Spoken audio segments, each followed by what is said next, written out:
Baik, Assalamualaikum warahmatullahi wabarakatuh. Selamat pagi, Prof. Teti dan teman-teman semuanya. Jadi kami dari kelompok 7 akan menjelaskan materi diskusi kelompok kami, yaitu tentang epitel oral prokok dan gambaran dengan metode oral eksfoliatif sitologi.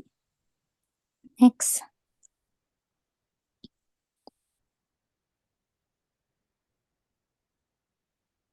Ini untuk daftar dari kelompok kami.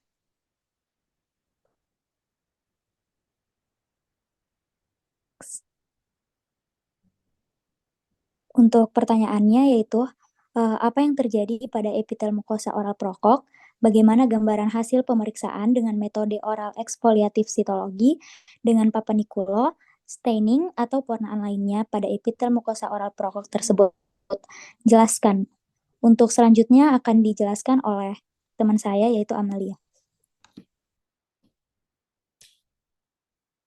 Selamat pagi, Prof. Teti dan teman-teman. Jadi, yang pertama, saya akan menjelaskan tentang epitel mukosa pada perokok. Paparan asap rokok yang kronis dan intermiten menyebabkan perubahan morfologis pada epitel seluruh saluran pernapasan, dari hiperplasia pada konsentrasi yang lebih rendah hingga hilangnya silia dan metaplasia dengan keratinisasi pada konsentrasi yang lebih tinggi, serta terjadi penebalan dan peradangan submukosa. Selain itu, paparan kronis terhadap asap rokok juga mampu meningkatkan adhesi bakteri ke sel epitel dan perubahan metaplastik pada mukosa dengan peningkatan jumlah dan ukuran sel goblet. Jadi ini ada gambarannya kalau misalkan yang epitel pada perokok itu lebih pendek silianya.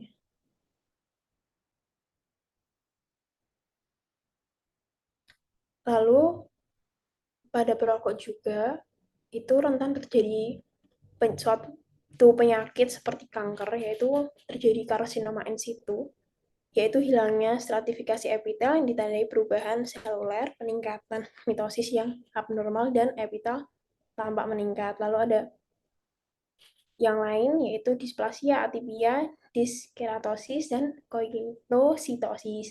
Next. Jadi untuk yang displasia itu intinya tampak membesar dan tidak beraturan. Peningkatan pada nukleus yang sedikit menonjol, lalu lebih banyak terdapat sel yang diskerato. Kemudian untuk yang atipia, itu perubahan yang terjadi pada sel yang biasanya dapat berkembang menjadi keganasan. Kemudian yang diskeratosis itu sel squamosa kecil dengan inti yang membesar, padat, kadang pignotik.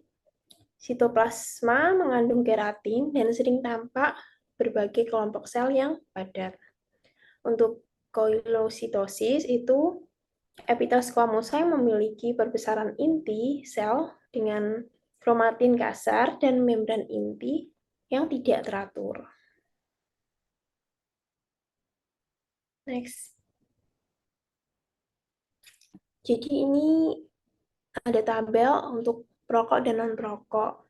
Di sini pada tabel pertama itu adalah bukal, dan kita tahu kalau misalkan nukleus pada yang perokok itu tuh lebih besar daripada yang non-perokok, sehingga N nukleus per sitoplasm rasionya ini juga lebih besar.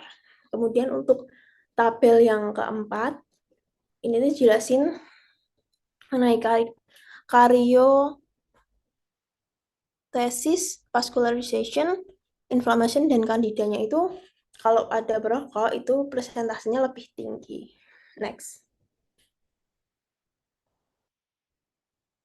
Di sini ada gambaran dengan Papa-Nicolau stain, perokok dan non-perokok. Kalau yang perokok itu 90-95% memiliki nukleus, mengalami gangguan maturasi, sehingga banyak terdapat sel yang muda. Kalau yang non-perokok itu 60-70%-nya itu memiliki nukleus, dan selnya itu udah matang atau mati. Next. Ini ada gambaran dengan Papa-Nicolau, yaitu yang warna ungu ini adalah sel basal. Sampel sitologi dasar mulut yang diwarnai dengan metode Paman Nikola pada perokok menunjukkan nukleus multilobular dan peradangan. Kalau yang samping ini,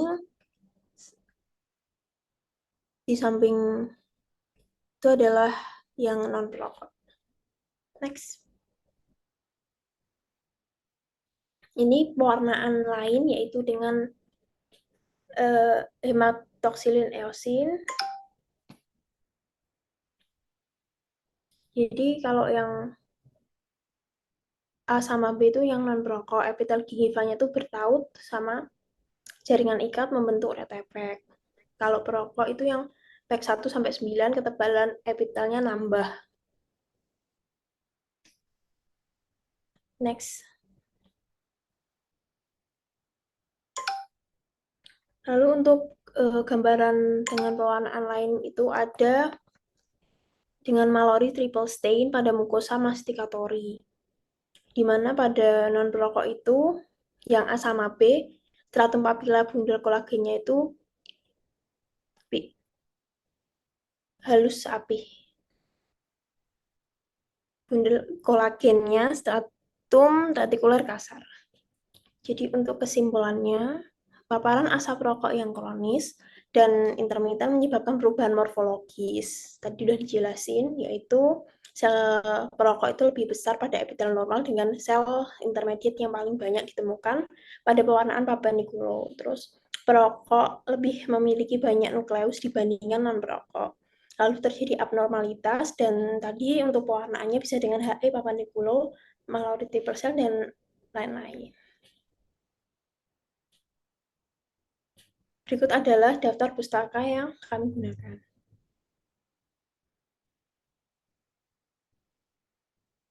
Next.